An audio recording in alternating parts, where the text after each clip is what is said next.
Property buyers property కొనే ముందు title suit యాప్లో చెక్ చేసుకొని కొనండి. ఎవరైనా ఏదైనా కేసు లిస్ట్ చేసి ఉండొచ్చు. నా పేరు డాక్టర్ రఘువంశీ అండి. నేను పీడియాట్రిషియన్ ఇక్కడ అవని చిల్డ్రన్స్ హాస్పిటల్ మంచిర్యాల్. సో ఇవాళ యాక్చువల్గా మన దగ్గర ఏదైతే న్యూ బార్న్స్ దాంట్లో వచ్చే ప్రాబ్లమ్స్ గురించి ఉన్నాయో దాని గురించి క్లుప్తంగా చెప్తాను. సో మామూలుగా నా నవజాత శిశువులు పుట్టడం మామూలుగా టర్మ్ బేబీస్ ప్రీటర్మ్ బేబీస్ అన్నట్టుంటారు. సో 37 వారాలు దాటిన వాళ్ళని టర్మ్ బేబీస్ అనేసి, 37 వారాల కంటే ముందు పుట్టిన వాళ్ళని ప్రీటర్మ్ బేబీస్ అంటారు. సో ప్రీటర్మ్ బేబీస్ కూడా ఎర్లీ ప్రీటర్మ్ అనేసి, లేట్ ప్రీటర్మ్ అనేసి. సో వాళ్ళు 32 వారాల కంటే ముందు పుట్టారా లేకపోతే తర్వాత పుట్టారా, మళ్ళీ వాళ్ళ బరువు ఎంత ఉంది అనే దాన్ని బట్టి వాళ్ళకి రకరకాల ప్రాబ్లమ్స్ వస్తాయి.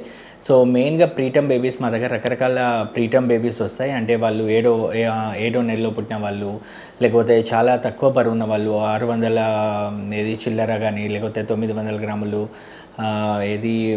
1.1 kgs, 1. ఇట్లా రకరకాల బేబీస్ వస్తాయి మా దగ్గర. వాళ్ళల్లో రకరకాల ప్రాబ్లమ్స్ ఉంటాయి. సో మెయిన్గా ప్రీటర్మ్ బేబీస్ అవి ఏవైతే వస్తాయో వాళ్ళల్లో మెయిన్గా ప్రాబ్లం ఏమొస్తుంది అంటే వాళ్ళలో వెయిట్ సరిగా పెరగకపోవడం కానీ, లేక లోపల అవయవాలు సరిగా డెవలప్ అవ్వకపోవడం కానీ, లంగ్స్ కానీ, లేకపోతే కిడ్నీస్ కానీ, లోపల పేగులు కానీ ఇవన్నీ సరిగా మెచ్యూర్ అవ్వకపోవడం, ఇట్లాంటి ప్రాబ్లమ్స్ ఉంటాయి.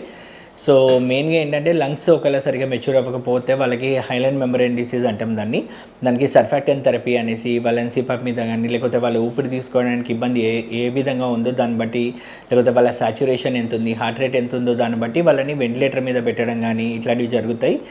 అండ్ వాళ్ళ ట్రీట్మెంట్ విధానం కూడా కంప్లీట్గా నార్మల్ బేబీస్ కన్నా ప్రీటర్మ్ బేబీస్కి వాళ్ళ ట్రీట్మెంట్ విధానం కూడా కంప్లీట్గా డిఫరెంట్గా ఉంటుంది. అట్లాగే వాళ్ళకి అరుగుదలకి సంబంధించిన ప్రాబ్లం కానీ, ఎప్పుడైనా ఫీడింగ్ ఇచ్చేటప్పుడు వాళ్ళకి లోపల పేగులకి పుండే నెక్రోటైజింగ్ ఎంట్రోకోలైటిస్ కానీ, లేకపోతే ఇట్లాంటి రకరకాల ప్రాబ్లమ్స్ ప్రీటర్మ్ బేబీస్లో అట్లాంటివి చూస్తాము. అట్లాగే టర్మ్ బేబీస్ అంటే 37 వారాలు దాటిన వాళ్ళల్లో, 37 వారాలు దాటిన వాళ్ళల్లో దాంట్లో కూడా బరువు కొంచెం తక్కువ బరువు పుట్టిన వాళ్ళు, లేకపోతే నార్మల్గా బరువు పుట్టిన వాళ్ళు ఉంటారు. 2.5 kgs కంటే 2.5 kgs మినిమం బర్త్ వెయిట్. అంతకన్నా ఎక్కువ బరువు 4 kgs కన్నా ఎక్కువ ఉంటే లార్జ్ ఫర్ గెస్టేషనల్ ఏజ్ అనేసి, 2.5 కంటే తక్కువ ఉంటే లో బర్త్ వెయిట్ బేబీస్ అది అనేసి అంటాము. సో ఒక్కొక్క బర్త్ వెయిట్ బట్టి దానివల్ల కూడా ప్రాబ్లమ్స్ వస్తాయి. సో షుగర్ లెవెల్స్ అవి చూసుకోవాల్సి వస్తుంది. ఎక్సెస్ బర్త్ వెయిట్ ఉంటే మామూలుగా మోర్ దెన్ 4 kgs, ఎక్కువ డయాబెటిక్ మదర్స్లో కానీ, ఇట్లాంటి డయాబెటిక్ మదర్స్లో వాటిల్లో large for gestational age babies ఉంటాయి. మళ్ళీ low birth weight babies mothers పౌష్టికాహారం సరిగా తీసుకోకపోవడం వల్ల, లేకపోతే లోపల ఏమైనా మదర్కి బీపీ పెరగడం వల్ల, లోపల ఫీటల్ హైపాక్సియాస్, లేకపోతే లోపల రక్త ప్రసరణ సరిగా ప్లాసెంటాకి, లేకపోతే రకరకాల రీజన్స్ వల్ల బేబీ వెయిట్ సరిగా పెరగకపోతే వాటికి లో బర్త్ వెయిట్ అంటాము. 2.5 kgs కంటే తక్కువ ఉండడము. ఇట్లాంటి 2.5 kgs కంటే తక్కువ పుట్టిన బర్త్ వెయిట్ బేబీస్కి ఇమ్యూనిటీ తక్కువ ఉండడం కానీ, లేకపోతే లోపల ఆల్రెడీ ఏదైతే ఐరన్ రిజర్వ్స్ దానివల్ల బ్లడ్లో రక్తం శాతం తక్కువ ఉండడం కానీ ఇట్లాంటి ప్రాబ్లమ్స్ ఉంటాయి. సో అనీమియా కానీ, లేకపోతే కాల్షియం తక్కువ ఉండడం కానీ, లేకపోతే ఇంకా ఇమ్యూనిటీ సరిగా ఉండకపోవడం కానీ ఇట్లాంటి ప్రాబ్లమ్స్ ఉండే అవకాశం ఉంటుంది. సో మెయిన్గా మనం అసలు జాగ్రత్తలు ఏం తీసుకోవాలి న్యూ బార్న్స్లో అంటే, ఫస్ట్ ఆఫ్ ఆల్ ప్రెగ్నెన్సీలో ఉన్నప్పుడే తల్లి 100% గైనకాలజిస్ట్లో వాళ్ళ దగ్గర రెగ్యులర్ చెకప్స్కి వెళ్ళడం కానీ, స్కానింగ్స్కి వెళ్ళడం కానీ, ఏవైతే టీకాలు తీసుకోవాలో అవన్నీ పర్ఫెక్ట్గా తీసుకోవడం కానీ, ఐరన్ కాల్షియం తీసుకోవడం కానీ ఇవన్నీ జాగ్రత్తగా చూసుకోవాలి. ప్లస్ ప్రెగ్నెన్సీలో ఏవైతే ప్రాబ్లమ్స్ ఉన్నాయో వాళ్ళకి బీపీ కానీ, లేకపోతే థైరాయిడ్ కానీ, షుగర్ కానీ అవన్నీ కంట్రోల్లో పెట్టుకోవడం కానీ, ఇవన్నీ ఏదైనా ప్రాబ్లం ఉన్నా కూడా వెంటనే ఆ పర్టికులర్ వైద్యుని సంప్రదించడం కానీ చేయాలి. అట్లాగే డెలివరీ నెలలు నిండిన కొద్దీ కొంచెం జాగ్రత్తగా ఉండడం కానీ, మరీ ఎక్కువ స్ట్రెన్నియస్ ఎక్సర్సైజెస్ అంటే గైనకాలజిస్టులు వాళ్ళు చెప్పింది కాకుండా వేరే ఎక్కువ బరువు పనులు చేయడం కానీ ఇట్లాంటివి జాగ్రత్తగా చూసుకోవాలి. ఎక్కువ ట్రావెలింగ్స్ అట్లాంటివి ఎక్కువ పెట్టుకోకూడదు. ఎందుకంటే ప్రీటర్మ్ బేబీస్ ఎక్కువ మోస్ట్ కామన్గా అయ్యేది ఏంటంటే తల్లి లోపల ఏదైతే స్ట్రెస్ కానీ లేకపోతే ఇవి ఉంటాయో దానివల్ల ప్రీటర్మ్ బేబీస్ మోస్ట్ కామన్గా అవుతాయి. సో మేము చూసిన వాటిలో ఎక్కువ. సో మళ్ళీ లోపల పిఆర్ఓఎం ప్రీమేచ్యూర్ రప్చర్ ఆఫ్ మెంబ్రేన్స్ అంటే ముందే ఉమ్మనీరు లీక్ అవ్వడం కానీ, దానివల్ల పిల్లలకి ఇన్ఫెక్షన్ వచ్చుడు ఇట్లాంటివి. సో చాలా జాగ్రత్తగా పెట్టుకోవాలి. ప్లస్ ఇంకోటి, బిడ్డ పుట్టిన తర్వాత మనం చాలామంది స్త్రీలకి వాళ్ళకి యాక్చువల్గా పథ్యం ఉండాలి అది అన్నట్టు అంటారు. కాకపోతే మెయిన్గా ఏంటంటే తల్లిపాలు అనేది బిడ్డకి చాలా బలం. సో తల్లిపాలు రావాలి అంటే 100% ఈ ఏదైతే డెలివరీ అయిన స్త్రీలు వాళ్ళు ఉంటారో వాళ్ళు అన్ని ఆహారం సరిగ్గా తీసుకుంటేనే వాళ్ళకి ఐరన్ కానీ, కాల్షియం కానీ అన్నీ నీట్గా ఉంటుంది బాడీ లోపల. ప్లస్ స్ట్రెస్ ఫ్రీ ఉంటే పాలు మంచిగా వస్తాయి. ఆ పాలు బేబీకి మంచిది. యాక్చువల్ తల్లి పాలల్లో ఇవాళ రేపు మనం పాల పౌడర్లో చూస్తాం యాక్చువల్లీ ఇది డోకోసా ఎగ్జామినైక్ యాసిడ్ కానీ అరక్నోయిక్ యాసిడ్ కానీ ఇట్లాంటి అమినో యాసిడ్స్ ఏవైతే తల్లిపాలలో ఉంటాయో అవి బ్రెయిన్ డెవలప్మెంట్కి మళ్ళీ దాంతోపాటు దాంట్లో వచ్చే ఇమ్యూనోగ్లోబులిన్స్ కానీ అవి రోగనిరోధక శక్తికి చాలా చాలా ఇంపార్టెంట్. సో మ్యాక్సిమం బిడ్డ పుట్టిన తర్వాత వితిన్ 2 hours లేకపోతే 3 hours లోపల ఫీడింగ్ స్టార్ట్ చేయమనేసే చెప్తాము. అండ్ ప్రతి 2 గంటలకి తల్లిపాలు ఒకవేళ రాకున్నా కూడా 100% తల్లిపాలు పట్టిస్తే ఏంటంటే మెల్లమెల్లగా బిడ్డ తాగుతున్నా కొద్దీ పాలు ఎక్కువ వచ్చే అవకాశం ఉంటుంది. అండ్ బిడ్డని 100% మనం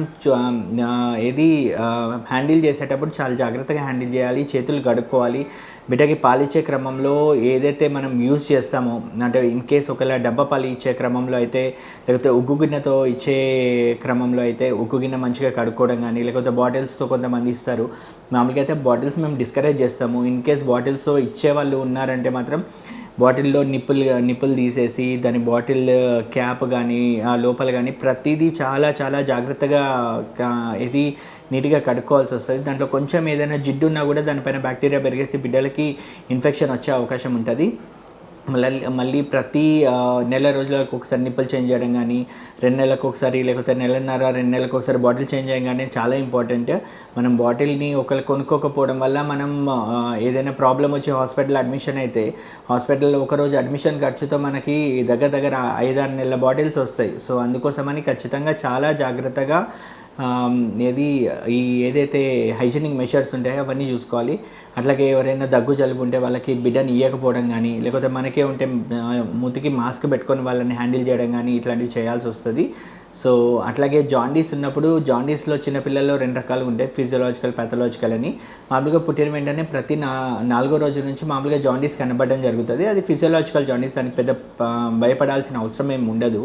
మామూలుగా ఫిజియోలాజికల్ అయితే తల్లికి కూడా పథ్యం ఏం చేయాల్సిన అవసరం ఉండదు. అండ్ ఆ జాండీస్ లెవెల్ ఎంత ఉంది అనే దాన్ని బట్టి అది ఫోటోథెరపీ లెవెల్లో ఉంటే ఫోటోథెరపీ కింద పెట్టడం కానీ, నార్మల్ ఉంటే మామూలుగా తల్లిదండ్రులకి వాళ్ళకి ఎక్స్ప్లెయిన్ చేసి పంపించడం జరుగుతుంది.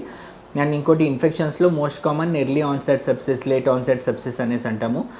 72 గంటల కంటే ముందు అయితే ఎర్లీ అని, 72 గంటల తర్వాత అయితే లేట్ ఆన్సెట్ సెప్సిస్ అనేసి. సో తల్లి గర్భం నుంచే మామూలుగా కొంతమంది పిల్లలకి ఇన్ఫెక్షన్స్ వస్తాయి, అవి ఎర్లీ ఆన్సెట్ సెప్సిస్. బయట నుంచి వచ్చే ఇన్ఫెక్షన్స్ కానీ ఏవైతే ఉంటాయో అవి లేట్ ఆన్సెట్ సెప్సిస్ కింద డివైడ్ చేస్తారు. సో వాటిలలో మెయిన్గా మోస్ట్ కామన్గా న్యూమోనియా ప్రాబ్లమ్స్ కానీ లేకపోతే మెనింజైటిస్ అంటే తలకాయకి పెట్టడం కానీ దానివల్ల ఫిట్స్ రావడము ఇట్లాంటి ప్రాబ్లమ్స్ ఉంటాయి. ఇవి ఈ సెప్సిస్లో దాంట్లో భాగం. సో ఎప్పుడైనా బిడ్డ వీక్గా ఉన్నా, ఫీడింగ్ సరిగా తీసుకోకపోయినా, డల్గా ఉన్నట్టు అనిపించినా కూడా మళ్ళీ ఫీడింగ్ ఒకవేళ సరిగా రాకుండా రోజుకి మినిమం ఒక 6 times యూరిన్ సరిగా పోకున్నా కూడా సో ఖచ్చితంగా ఇమ్మీడియట్గా మన లోకల్లో ఉన్న డాక్టర్ దగ్గరికి, అది కూడా మెయిన్గా పీడియాట్రిషియన్స్ ఎవరైతే ఉంటారో పిల్లల డాక్టర్ని సంప్రదించడం మేలు. ఎందుకంటే మనం చూసేదానికి ఉన్న పిల్లల డాక్టర్లు చూసేదానికి చాలా డిఫరెన్స్ ఉంటుంది. మళ్ళీ దాంతోపాటు ఫీడింగ్ ఒకవేళ సరిగ్గా వస్తుందా లేదా అనేది కూడా జాగ్రత్తగా చూసుకోవాలి. మనం సరిగ్గా పాలు పట్టిస్తే రోజుకి బిడ్డ అట్లీస్ట్ పాలు ఇచ్చిన తర్వాత 2 గంటలు హ్యాపీగా పడుకోవడం కానీ లేకపోతే రోజుకి బరువు 25 నుంచి 30 గ్రాములు బరువు పెరగడం కానీ లేకపోతే యూరిన్ రోజుకి 6 సార్లు పోవడం కానీ అట్లీస్ట్ మినిమం ఈ మాత్రం అయితే ఉండాలి. సో ఇవన్నీ చూసుకొని జాగ్రత్తగా మనం ఫాలోఅప్ చేసుకుంటూ ఉండాలి. అట్లాగే ముందే పుట్టిన పిల్లలు ప్రీటమ్ బేబీస్ ఏవైతే ఉంటాయో వాటికి మెయిన్గా ఐరన్ లోపం వచ్చే అవకాశం ఉంటుంది. సో ఖచ్చితంగా డాక్టర్ దగ్గరికి వెళ్ళినప్పుడు డాక్టర్ చూసిన తర్వాత ఐరన్ లోపానికి దానికి ఐరన్ ఫోలిక్ యాసిడ్ తీసుకోవడం కానీ, మళ్ళీ ముందే పుట్టిన పిల్లలకి తల్లి దగ్గర నుంచి వచ్చే కాల్షియం అనేది తక్కువ అందడం వల్ల వాళ్ళకి హైపోటోనిక్ సిచ్యువేషన్, టెటానీ ఇట్లాంటి వచ్చే అవకాశం ఉంటుంది. దానికి వాళ్ళకి కాల్షియం సిరప్స్ ఇవ్వడం కానీ సప్లిమెంటేషన్స్ కానీ ఇవ్వడం జరుగుతుంది.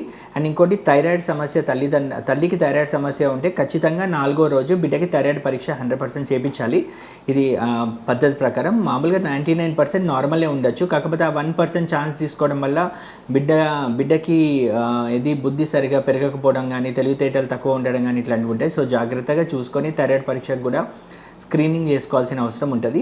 అట్లాగే తల్లికి సంబంధించిన రకరకాల ప్రాబ్లమ్స్కి బిడ్డకి కూడా పుట్టిన తర్వాత స్క్రీనింగ్ టెస్టులు అనేది అందుబాటులో ఉంటాయి. ఒకవేళ హెపటైటిస్ బి కానీ తల్లిది, లేకపోతే కొంతమంది అంటే కొన్ని సందర్భాలలో హెచ్ఐవి కానీ హెపటైటిస్ బి ఉన్న మదర్స్ కానీ తల్లి రక్తం నుంచి ఆ హెచ్ఐవి హెచ్బిఎస్ఏజీ బిడ్డకి సంక్రమించకుండా మనం పుట్టిన వెంటనే ముందు జాగ్రత్త చర్యలు తీసుకోవాల్సి వస్తుంది. వాళ్ళకి కొన్ని సిరప్స్ కానీ ఇవి అందుబాటులో ఉంటాయి. అవన్నీ చాలా జాగ్రత్తగా మనం 100% ఫాలో అప్ అవ్వాల్సి వస్తుంది.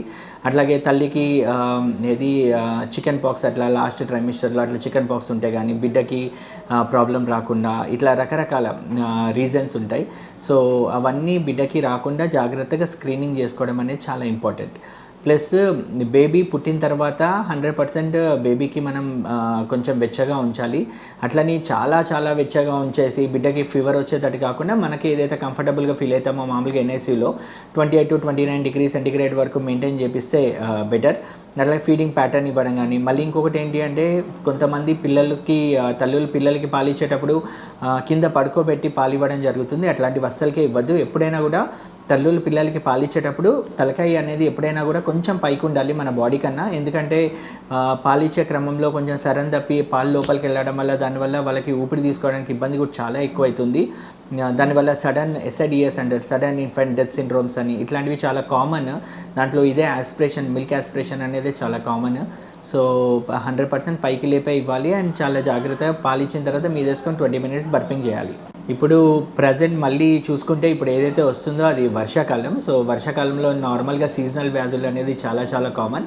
దాంట్లో మోస్ట్ కామన్గా ఏంటంటే చిన్న పిల్లలకి అయితే ఫుడ్ పాయిజనింగ్స్ అవ్వడం కానీ, లేకపోతే దోమల వల్ల వచ్చే మలేరియా వ్యాధులు కానీ, లేకపోతే తిండి ఆహారంలో ద్వారా, లేకపోతే సరైన కలుషిత ఆహారం వల్ల వచ్చే ఇది టైఫాయిడ్ కానీ, లేకపోతే ఫుడ్ పాయిజనింగ్స్ ఏవైనా ఉన్నా కూడా అవి చాలా జాగ్రత్త వహించాల్సి వస్తుంది. ఎప్పుడైనా కూడా ఈ వర్షాకాలంలో మనం తీసుకునే పదార్థాలు ఎప్పుడైనా కూడా ఆకుకూరలు కానీ కూరగాయలు కానీ ఏవైనా కడుక్కున్న తర్వాతే వండుకోవాల్సి వస్తుంది.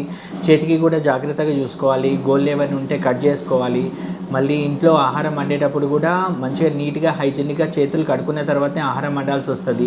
ఎప్పుడైనా ఫ్రెష్గా కుక్ చేసిన ఫుడ్ తింటేనే బెటర్. దాన్ని స్టోర్ చేసుకొని మనం ఎక్కువ రోజులు అయిన తర్వాత మళ్ళీ అంటే ఎక్కువ సేపు అయిన తర్వాత దానికి ఒక 3 గంటలు 4 గంటలు బయట పెట్టేసిన తర్వాత మధ్యాహ్నం తిండి కానీ ఇట్లాంటి దానివల్ల ఏమవుతుందంటే దాంట్లో కొంచెం ఈ ఇన్ఫెక్షన్స్ అవి కొంచెం వచ్చే అవకాశం ఉంటుంది. మన స్టోరేజ్ విధానం సరిగా ఉండదు దాకా.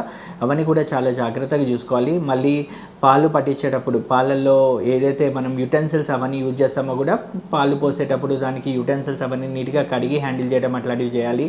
ప్లస్ దోమల కోసం అనేసి యాంటీ ఫాగింగ్ మెషర్స్ కానీ, మళ్ళీ మన ఇంటి చుట్టుపక్కల ఎక్కడైతే మన వీధులలో కానీ ఇంటి చుట్టుపక్కల కానీ ఏవైతే వాటర్ లాగింగ్స్ ఉన్నాయో ఆ వాటర్ సెడిమెంట్స్ అవి ఏవైతే వాటర్స్ ఉన్నాయో అవి వాటర్ పడేసి వాటర్ నిల్వ ఉండకుండా, లేకపోతే దోమల గుడ్లు అవి జాగ్రత్తగా చూసుకొని దానికి సంబంధించిన ఏదైతే ఉంటుందో ఆ లోకల్ ఆఫీసర్స్కి వాళ్ళకి ఇన్ఫార్మ్ చేసేసి anti larval measures, anti fogging measures అవి కూడా ఫాలో అవుతే బెటర్. అట్లాగే ఇవాళ రేపు జ్వరాలు వాటిలలో డెంగ్యూ జ్వరాలు కానీ మలేరియా జ్వరాలు కానీ ఇవన్నీ చాలా కామన్. సో ఇంటి దగ్గర జ్వరాలు వస్తే ఒక రోజు అట్లా పారాసిటమాల్ 2 రోజులు పారాసిటమాల్ చూద్దాంలే తగ్గుద్ది అది అన్నట్టు నిర్లక్ష్యంగా చేయకుండా, ఒకవేళ ఫీవర్ ఉంది అంటే ఇమీడియట్గా లోకల్ ఉన్న డాక్టర్కి, చిన్నవాళ్ళు అయితే చిన్నవాళ్ళు, పెద్దవాళ్ళ దగ్గర అయితే పెద్దవాళ్ళు, సో ఆ డాక్టర్ దగ్గరికి వెళ్ళేసి దానికి తగిన టెస్టులు చేసుకొని ప్లేట్లెట్ కౌంట్స్ కానీ, లేకపోతే మలేరియా కానీ టైఫాయిడ్ కానీ ఏదైతే ఉందో దానికి సంబంధించిన ట్రీట్మెంట్ ఇమీడియట్గా తీసుకుంటేనే బెటర్. ఎందుకంటే స్టార్టింగ్ మనం ట్రీట్మెంట్ ఇచ్చిన దానికి మళ్ళీ వ్యాధి పెరిగిన తర్వాత ఇచ్చే ట్రీట్మెంట్కి చాలా తేడా వస్తుంది.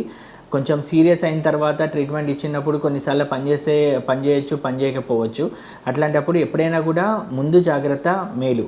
సో వచ్చినప్పుడు ముందే ట్రీట్మెంట్ చేసుకోవడం మేలు, రాకుండా జాగ్రత్త పడడం మేలు. ఎందుకంటే ఎక్కువ అయ్యేదానికని ఈ 2 చేయడం అనేది ఎప్పుడైనా కూడా చాలా మనకి మంచి రిజల్ట్స్ ఇస్తాయి.